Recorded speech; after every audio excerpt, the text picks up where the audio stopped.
मालिकेच्या येणाऱ्या पुढील काही भागामध्ये आपल्याला जबरदस्त असा ट्विस्ट पाहायला मिळणार आहे.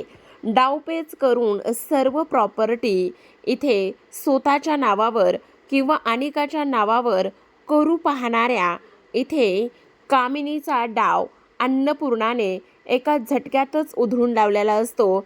आणि त्याचबरोबर इथे राजेंची मोठी मुलगी ही कमळी नाही हे सुद्धा सांगू पाहणाऱ्या कामिनीला सुद्धा आता इकडे बऱ्या झालेल्या अन्नपूर्णाने चांगलंच झापलेलं असतं, चांगलंच थोबाड फोडलेलं असतं. ह्या सर्व गोष्टी आपल्याला या आजच्या ट्विस्टमध्ये पाहायच्या आहेत, जाणून घ्यायच्या आहेत. त्यामुळे हा व्हिडिओ शेवटपर्यंत नक्कीच पहा. तर आता प्रेक्षकांनो, आत्तापर्यंत आपण मालिकेमध्ये पाहतोय, आत्ता लेटेस्टमध्ये एक प्रोमो आलेला आहे. जेव्हा अन्नपूर्णाला समजतं की त्यांची मोठी नात ही कमळी आहे आणि त्या पूर्णतः बऱ्या झालेल्या असतात आणि त्याचमुळे त्यांचे जे काही गुरुजी आहेत त्या गुरुजींना त्यांनी इथे बोलावून घेतलेलं असतं. आणि गुरुजींना बोलावून घेतल्यानंतर आता घरामध्ये एक सुखशांतीसाठी आणि ह्या सर्व गोष्टी व्यवस्थित व्हाव्यात म्हणूनच पूजा, होम, हवन ह्या सगळ्या गोष्टी करायचं ठरवलेलं असतं. पण गुरुजी तर अंतर्यामी आहेत. त्या गुरुजींना माहिती असतं की कमळी इथे राहती खरं, पण कमळी इथे राहत असल्याने सुद्धा सगळ्यात महत्त्वाची गोष्ट म्हणजे तिने ह्या घरच्यांपासून लपून ठेवलेला आहे की इकडे ती जी आहे ती अन्नपूर्णाची नात नाही येते. हे सगळं तिने लपून ठेवलेलं आहे.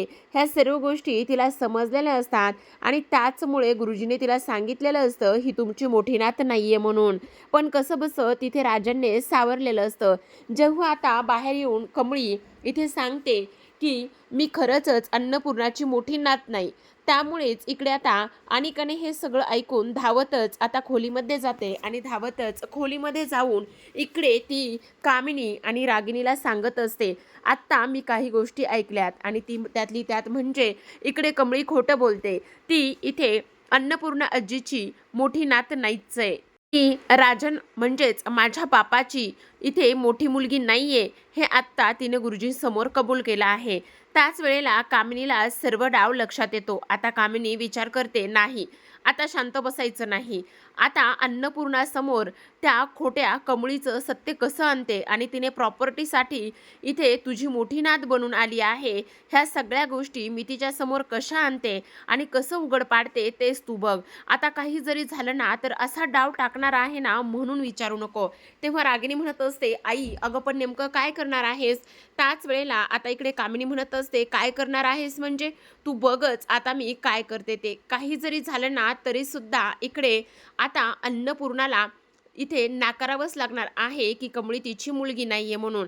आणि त्याच वेळेला इथे आता जी कामिनी आहे ती संध्याकाळी लगेच वकिलांना फोन करते आणि संध्याकाळी वकिलांना फोन करून प्रॉपर्टीचे पेपर रेडी करायला सांगते, जे की अनिकाच्या नावावर प्रॉपर्टी करून घ्यायची असते.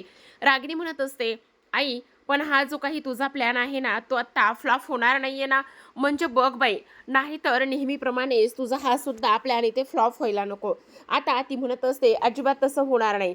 दुसऱ्या दिवशी सकाळची वेळ असते आणि दुसऱ्या दिवशी सकाळी मात्र इथे आता तिने वकिलांना बोलावून घेतलेलं असतं. त्याच वेळेला आता अन्नपूर्णा म्हणत असते, रागिणी हे सर्व काय? तेव्हा ती म्हणत असते, अगं वहिनी काय आहे असं काय विचारतेस? खरं तर इकडे ही जी काही प्रॉपर्टी आहे तिची खरी वारस माझी मोठी नात आहे, म्हणजे माझी अनिका आहे. मग तिचं तिला मिळायला नको का? तेव्हा ती म्हणत असते, असं काय म्हणतेस तू? आता ह्या घरामध्ये माझी मोठी नात आलेली आहे, मग ही सगळी प्रॉपर्टी तिची आहे, तर मग तू असं कसं म्हणतेस? त्याच वेळेला आता इकडे ती म्हणत असते, तुला आत्तासुद्धा अजूनही वाटतंय का की खरंच तुझी मोठी नात ही कमळी आहे म्हणून? तेव्हा ती म्हणत असते, वाटतंय का म्हणजे आहेच, आणखी वेगळं काय विचारायची गरज आहे का? आता इकडे ती म्हणत असते, हो का? असं वाटतंय तुला? काय ग कमळे, खरंच तू इकडे हिची मोठी नात आहेस का? तेव्हा कमळी म्हणत असते, तुम्ही असं का बोलायलाय मला नाही कळत आहे, पण मीच त्यांची मोठी नात आहे.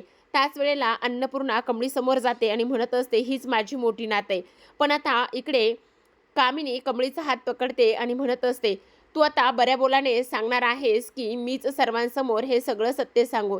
त्याच वेळेला ती म्हणत असते, म्हणजे नेमकं तुम्ही काय म्हणताय, कशाबद्दल बोलताय मला समजत नाही. तेव्हा ती म्हणत असते, हे बघ मला तुझं काहीच ऐकायचं नाही. हे बघ आत्ताच्या आत्ता सांग की तू ह्या घरामध्ये का आणि कशासाठी आलीस?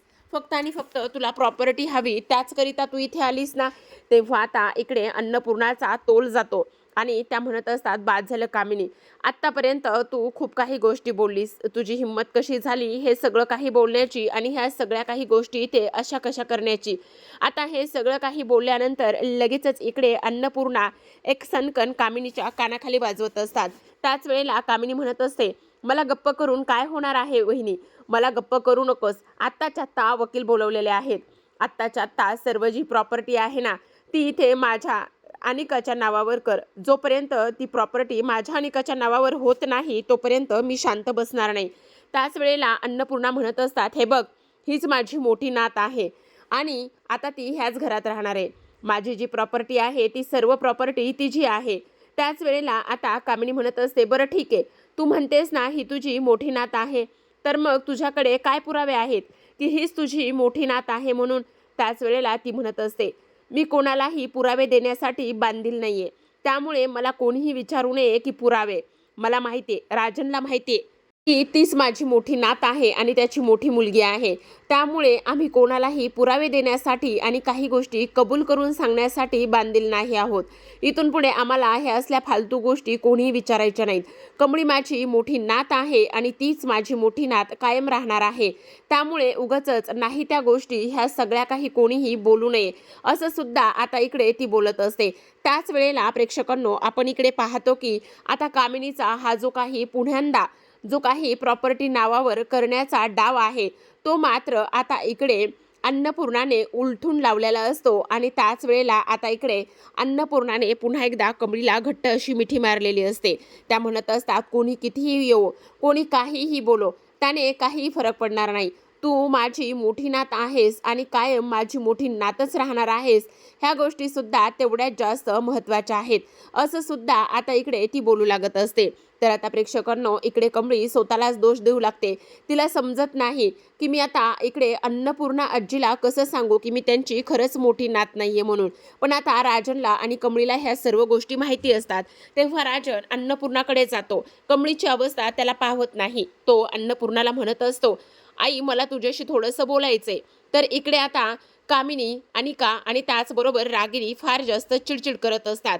दुसऱ्या बाजूला आपण पाहतो की इकडे आता राजन म्हणत असतो, आई, कामिनी आत्ता बोलते ते अगदी खरं आहे, खरं सांगतोय तुला. इकडे कमळी आपली म्हणजे माझी मोठी मुलगी तुझी मोठी नात नाहीये. तेव्हा अन्नपूर्णा म्हणत असतात, तुला मी वेडी वाटली आहे का? तीच माझी मोठी नात आहे. तुला नाही माहिती, त्या दिवशी गौरी आली होती, ज्या दिवशी मला बोलायला येत नव्हतं, त्या दिवशी गौरी आली आणि गौरीने तुझ्याबद्दल, तुझ्या मोठ्या मुलीबद्दल, गौरीबद्दल सगळ्या गोष्टी तिने मला सांगितल्यात. आणि त्यामुळे राजन, कुणालाही मला पुरावा देण्याची गरज नाही आहे. स्वतः गौरीने येऊन मला हे सगळं काही सांगितलं आहे. आणि गौरीसुद्धा सुखरूप ठिकाणीच आहे. जोपर्यंत ह्या कामिनीचा बंदोबस्त मी करत नाही तोपर्यंत गौरीला मी इथे सर्वांसमोर आणणार नाही.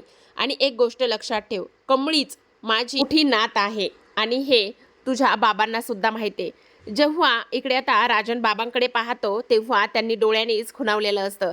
आता ही राजनसाठी खूपच आनंदाची गोष्ट झालेली असते. तर प्रेक्षकांनो, अशा पद्धतीने पुन्हा एकदा कामिनीचा जो डाव आहे तो अन्नपूर्णाने हाणून पाडलेला असतो. शेवटी जे ज्याचं आहे ते त्यालाच मिळणार असतं आणि ते मिळालेलं सुद्धा असतं. तर पाहत रहा अशाच नवनवीन मालिकांचे डेली अपडेट्स आणि ट्विस्ट.